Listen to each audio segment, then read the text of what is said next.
But first, smoke is once again blanketing the village of Lytton, BC, as two wildfires burn out of control nearby.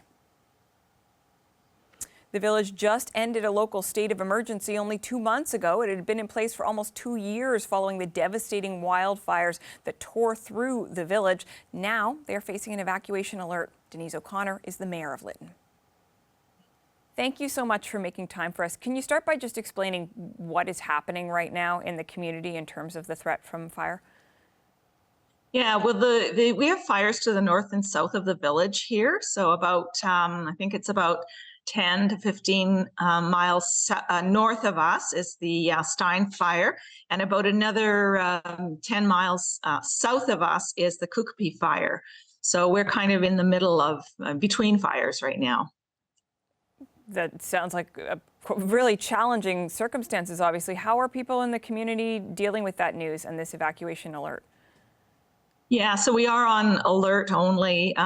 You know, it's everybody deals with it differently, of course, but it is triggering because we went through that fire in 2021 here. The smoke is very, very thick, and it doesn't matter which way the wind decides to blow. You know, we're inundated with smoke here.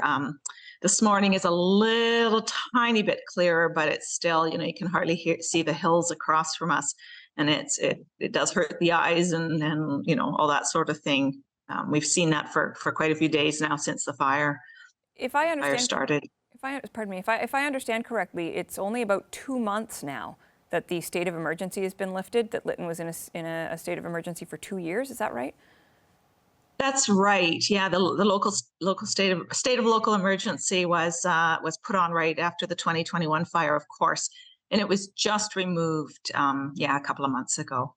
Can you tell me about the conversations that you're having with people in your community right now? Well, we haven't started any rebuilding here in the town, and people from the village, are still displaced. They're still living out for the most part. And then, of course, the people that either have come back to the First Nations area where they're in temporary modulars, or the people that have been here where Lytton was their town, they are extremely frustrated, as is everyone, because there just hasn't been any building happening. And, Lytton is a town for so many people, not just the people in the village, but for everybody around. So, yeah, it is. People are still extremely frustrated. I understand that you lost your home in the fire. What is it that brought you and that brought some of the people you were just talking about back, even though their homes were gone? Why stay in Lytton? Well, what brought me back was a place to live. I was homeless, right? I was living on my daughter's spare bedroom. I was living in hotels.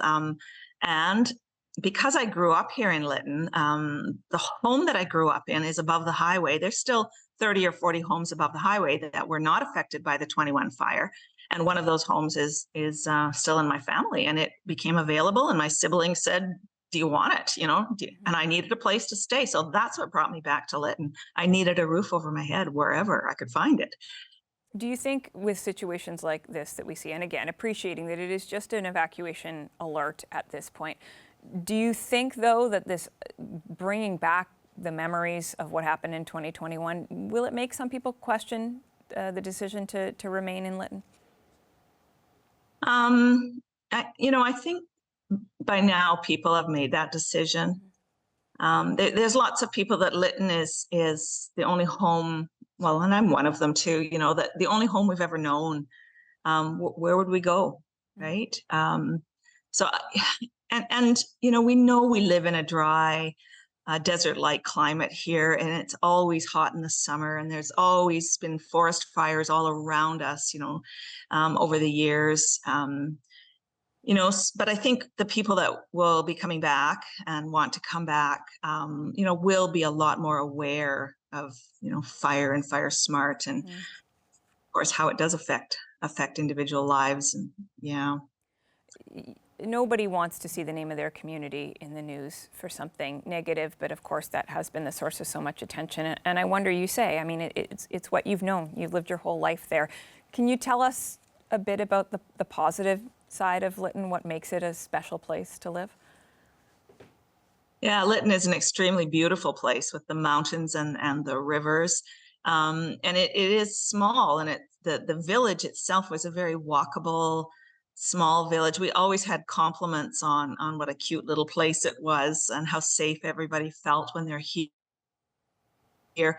And it really, it is the village was such a hub for all of the First Nations, all the rural properties that were around. Everybody would come to town on market day, or for meet at the post office or the cafe for coffee or those kinds of things. So, it's just a really good place to be. We're only 2 hours from the port, 2.5 hours from the Portman Bridge, and 2.5 hours over to Peachland. So 2.5 hours to Whistler. Our location is perfect, and the weather is fabulous here. The summers are beautiful and warm, and the winters are fairly mild. It's just a great place to live.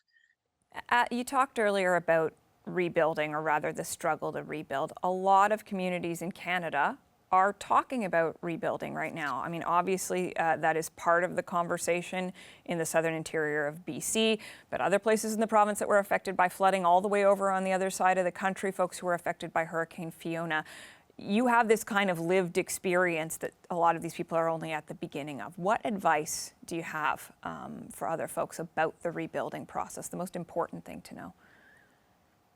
Oh gosh, we haven't even started the rebuilding process, so that's a really challenging question. We've had.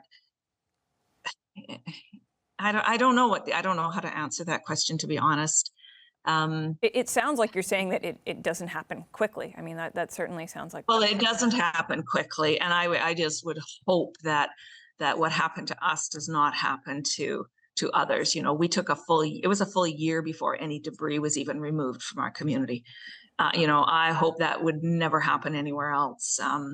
The archaeology that's happening, which we do recognize that Lytton is, has been settled by First Nations for time, thousands of years, and it is a significant archaeology area. But we're getting to feel like this is an archaeology project rather than a rebuilding project. And I just hope that the heritage branch, because I think archaeology has to be done wherever, especially in BC. But I just hope that the archaeology branch is helping to move things a lot faster than we've seen here. For governments, is there something that you would want them to know about taking on rebuilding efforts? Yeah, well, we've absolutely appreciated the funding that has been provided by the governments, federal and provincial. I don't think that. I guess if there was one thing, it would be that the model of community-led recovery in a situation, particularly like ours, when so much was destroyed, the community-led recovery just doesn't work.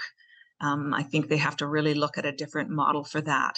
It's not like we just lost houses. We lost all of our municipal infrastructure, all of our files, all of our, financial records, all of our municipal buildings. We lost so much that the community-led recovery model just doesn't work in our situation. So I would hope governments really take a look at that and come up with some other way to support recoveries in communities where disasters happen like this.